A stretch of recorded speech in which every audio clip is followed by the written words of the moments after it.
It is day 3 of Commander Master spoilers. We got some very, very cool and exciting cards, and I can't wait to show them to you. So let's start. And our first 2 cards are Smothering Tithe and Sword of the Animist. Honestly, I didn't think we were going to get Smothering Tithe because it was just reprinted in Double Master 2022, but this is a great card, and this alternate art actually looks pretty cool. Sword of the Animist is an awesome card if you've never played it. I played it in a lot of decks because it's just lamp every time you attack, which is very powerful. Next, we have the Great Henge and Astronaut's Altar. Both of these are wonderful cards, especially the Great Henge, which is still $50 after it got reprinted in Lord of the Rings. That means this card is going to go down even more, which is just perfect for us because it's really pricey, and I'd love it to be around $25 so all kinds of players can have access to it. Astronaut's Altar is a combo piece. It's a great card. While not the most expensive, because I believe it was just also reprinted in the Brothers War set, it is still very powerful, and I'm glad to see this reprint. Next to artifacts is Hammer of Nazan and Inspiring Statuary. Both of these are very great cards, especially Hammer of Nazan, as it's great in equipment decks, and Inspiring Statuary because it gives non-artifact spells improvise, which is great for those artifact decks that want to cast big things. And the last card in the lands, enchantments, artifact pile is Reliquary Tower. This is a pretty interesting Reliquary Tower. I'm not really sure what this is supposed to represent. Maybe it's some other magic lore I'm just not aware of. So yeah, this is really cool art. I don't know if this art's particularly for me, but it's pretty neat. And with that, let's dive into those instant and sorcery cards. We got some pretty cool ones. We got a really expensive reprint that I'm glad to see, and probably going to fork up the money for that special art. But starting off, we have Righteous Confluence and Verdant Confluence. I think we have all of the confluences now, if I'm not mistaken, and yeah, that's a pretty cool reprint. But next up, we have Vandal Blast and Bribery. Both of these cards are very powerful, especially Bribery, which I didn't realize how good it was until I started reading it. You basically just, for 5 mana, get to get any creature from an opponent's library and put it right onto the battlefield. So maybe you take their combo piece card, or maybe you just take something really great. There's really good choices, and if you're playing against a green player, well, you know they have some big creatures, and maybe you're going to steal that and use it against them. Next up, we have Curtain's Call and Mind's Aglow. Curtain's Call is a pretty cool card because we can destroy 2 target creatures and basically gets cheaper for each opponent we have, which is a really great ability. And Mind's Aglow has a ability called Join Forces, which basically means every player can contribute to a certain action. And this one is each player can pay a mana, and then each player draws X cards, where X is the total amount of mana paid this way. So it's a really cool effect that maybe you can all benefit from. Our next card is the one I was very excited about, and it's Demonic Tutor. Demonic Tutor is, again, pretty pricey. I believe the last time it was reprinted was in Strixhaven, if I'm not mistaken, and the alternate art for this card is super cool. I love the flavor text. It's really spooky. Is the knowledge really forbidden because it is dangerous to you, or perhaps it is dangerous to those who seek to control you? I really like that. That's really spooky and really great. And our last instant/sorcery is Tempt with Vengeance. It's another tempt card, really cool. Yeah, I'm pretty excited.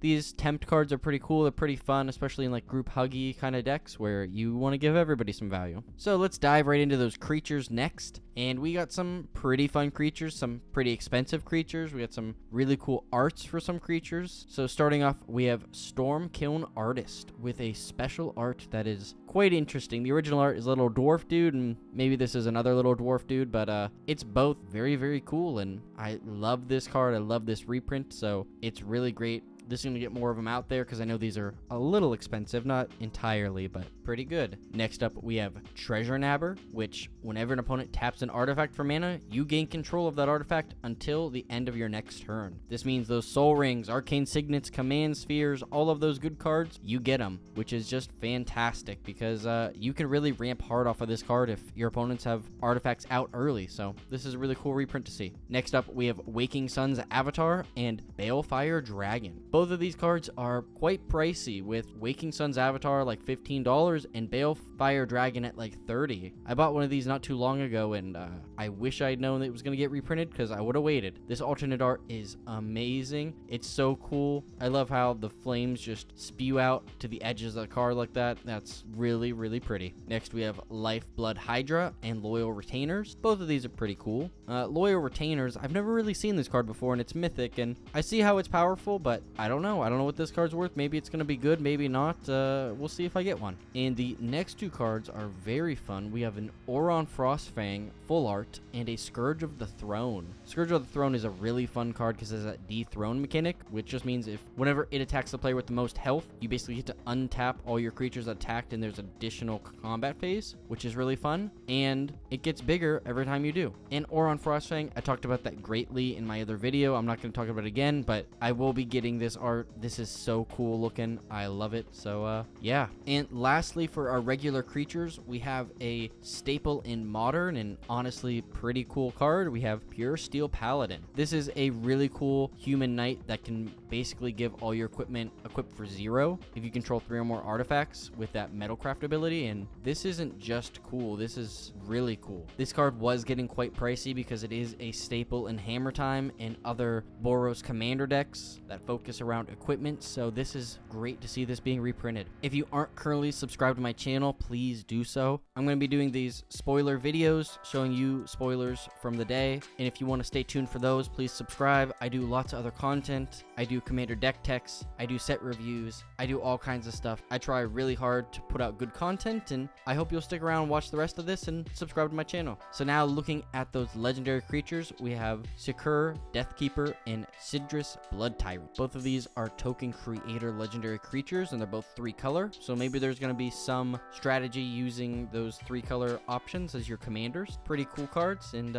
next we have a very cool card with the Scarab God and Yisin the Wandering Bard. The Scarab God is not a card I expected to see. I'm very excited. This was getting pretty pricey, and honestly, if we get an alternate art of the Scarab God, I'm going to be extremely happy. This card's already cool, but if you get that even cooler alternate art, that would be awesome. This next Colossus of a card, Ulamog the Ceaseless Hunger, gives us both a etched card and a borderless, which honestly, this one looks a lot better than the Kozilek, but Ulamog kind of has a head where Kozilek doesn't, so that kind of makes sense. And moving on from there, we have Zatalpa Primal Dawn and Joriel Monville Recluse, both really fun rares that are being reprinted in this set. Very happy to see that. And then we have Azumi Lady of Scrolls and Heliod Suncrowned. I just talked about Heliod Suncrowned in my Lifelink commander deck and explanation video. He's a great card. He can combo off with a couple cards, so this is kind of really neat to see. We have Braids Conjurer Adept and Demon Lord Belzenlock. We just keep getting these really bomb rares. I'm really happy to see that. And our next bomb rare is Edrixar Master Breeder, and we get a special art of Morphon the Boundless. If you've never played Edrixar Master Breeder, it is very strong, and because this is another language, I'll basically say whenever you cast a spell, you make thrall creature tokens equal to that spell's converted mana cost, and if you have 7 or more, you have to sack him. But basically, whenever you cast spells, you make these things, and you play it in an aristocrat deck where you just sack those thralls right away, get a whole bunch of value, and just keep going. So this is very exciting to see. I love this new art for him. The old art was kind of creepy. Not that this art isn't also, but really, really great. Our next cool legendary with an alternate art is Grenzo Havoc Razor. I have never seen a Grenzo deck really played or built before, so this might be my next commander deck that I build, just because he's got a pretty interesting effects to him, so it might be fun. Now we have Jazar Goldmane and Kemba Ka Regent. Both of these are cat creatures, and they're both pretty cool. It would be really cool if you could build a cat commander deck from this in draft. You know, I've seen some other cat cards, so maybe that's one of the